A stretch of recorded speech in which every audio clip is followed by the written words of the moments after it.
तूफान बनना होगा, ईमान बनना होगा।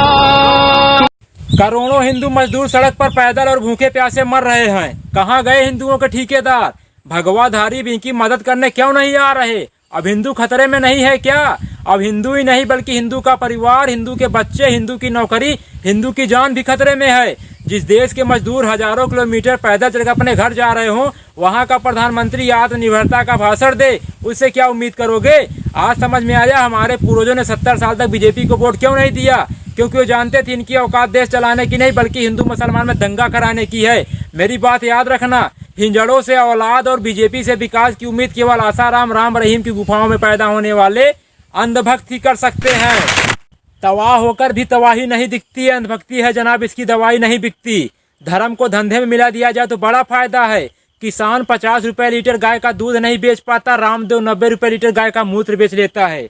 जिनको लगता है भाजपा समारोह की पार्टी है, सही है, क्योंकि सड़कों पर भूखे प्यासे रोते बिलखते मजदूर 90% दलित पिछड़े हैं। यही उनका मदद न मिल पाने का सबसे बड़ा कारण है। एक बात याद रखना, चाहे 16 मजदूर मरे, चाहे 16,000 मजदूर मरे, सरकार पर कोई प्रभाव नहीं पड़ेगा, क्योंकि सरकार पूंजीपतियों की है, गरीबों की नहीं।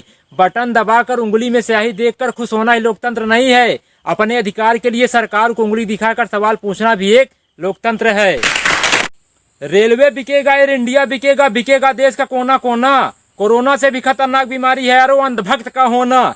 हिंदुस्तान में धर्म के नाम पर खून सबका खोल जाता है। बात जब गरीब, किसान, बेरोजगार, मजदूर की होती है तो सबका खून पानी बन जाता है। विदेशों से जो उड़कर आ रहे हैं उनके लिए स्वागत में पोस्टर बैनर लगाए जा रहे हैं, और जो साइकिल से पैदल चलकर आ रहे हैं उनके ऊपर डंडे बरसाए जा रहे हैं। गरीबों की दुर्दशा बता रही हिंदुस्तान में गरीब होना सबसे बड़ा पाप है। एक बात याद रखना, दुनिया का विनाश किस कारण से होगा हमें पता नहीं, मगर हिंदुस्तान के विनाश के कारण घटिया नेता और बिकाऊ पत्रकार होंगे। पति मर जाए लेकिन सौतन विधवा नहीं होनी चाहिए, वही हाल है अंधभक्तों का। देश बर्बाद हो जाए मगर मोदी हटना नहीं चाहिए। हमारा देश बदल रहा है, बुलेट ट्रेन की जगह मजदूर पटरी पर चल रहा है। जब वो जिंदा थे तो 2 रोटी तक देने की सरकार की औकात नहीं, आज मरने के बाद 5 लाख का मुआवजा कौन खाएगा? घर से निकले थे सपना पूरा करने के लिए, किसको पता था घर जाना भी सपना बन जाएगा। जब गरीब मजदूरों को पैदल सड़क हादसों में कुचल कर मरना ही है तो पीएम केयर फंड में मिला दान किस काम का?